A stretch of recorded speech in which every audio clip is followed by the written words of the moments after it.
અંજાર તાલુકાના ધમણકા ખાતે શાંતિનાથ દાદાની 16મી વર્ષગાંઠ નિમિત્તે ધ્વજારોહણનો કાર્યક્રમ યોજાયો।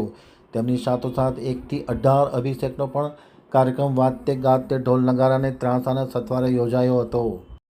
હવે જોઈએ અંજાર આમતક ન્યૂઝ બ્યુરોનો એક વિસ્તૃત અહેવાલ। અંજાર તાલુકાના ધમણકા નગર ખાતે શાંતિનાથ દાદાની 16મી વર્ષગાંઠ અને ધ્વજારોહણનો 1થી 8 અભિષેકનો કાર્યક્રમ વાજતે ગાજતે ઢોલ નગારા અને શરણાઈ સાથે યોજવામાં આવ્યો હતો। મોટી સંખ્યામાં મહારાજ સાહેબ અને સાધ્વીજી ખાસ ઉપસ્થિત હતા। તેમની ઉપસ્થિતિમાં આ કાર્યક્રમ સંપન્ન કરવામાં આવ્યો હતો।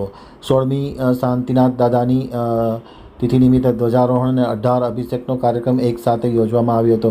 લાભાર્થી તરીકે મહેતા શાંતિલાલ ધનજીભાઈ પરિવાર, વાલીલાલ મહેતા, મુકેશભાઈ પરિવાર દ્વારા આ લાભ લેવામાં આવ્યો હતો। મુંબઈ, સુરત તેમજ ધમણકા ગામના બહાર વસતા પરિવારજનોએ હાજરી આપી હતી, જેમાં રમેશભાઈ વોરા, શાંતુભાઈ વોરા, જયેન્દ્રભાઈ શાહ, સુરેશભાઈ મહેતા, વસ્તાભાઈ મહેતા, પ્રશાંતભાઈ વોરા સહિતના ગામના લોકો ખાસ હાજર રહ્યા હતા। તમામની ઉપસ્થિતિમાં કાર્યક્રમ યોજવામાં આવ્યો હતો। સંઘના દરેક પરિવારના સભ્યો મુંબઈ, સુરત વગેરેથી ખાસ આ ધ્વજારોહણ કાર્યક્રમમાં હાજરી આપી હતી। બાદમાં લાડુની પ્રભાવના કરવામાં આવી હતી, જેનો લાભ શાંતિલાલ ધનજી પરિવારના વાડીલાલ મહેતા, મુકેશભાઈ મહેતા દ્વારા કરવામાં આવ્યો હતો। પૂજ્ય સાધ્વીજી મહારાજ સાહેબે જણાવેલું હતું કે આવો ઉત્સવ ગ્રામમાં બહાર વસતા ધમણકા ગામના પરિવારની હાજરીમાં જે થયો છે તે કદાપી ભૂલી શકાશે નહીં અને માદરે વતન ખાતે જે આ કાર્યક્રમ થયો છે તે ખૂબ જ સુંદર અને પ્રેરક રહેવા પામ્યો છે।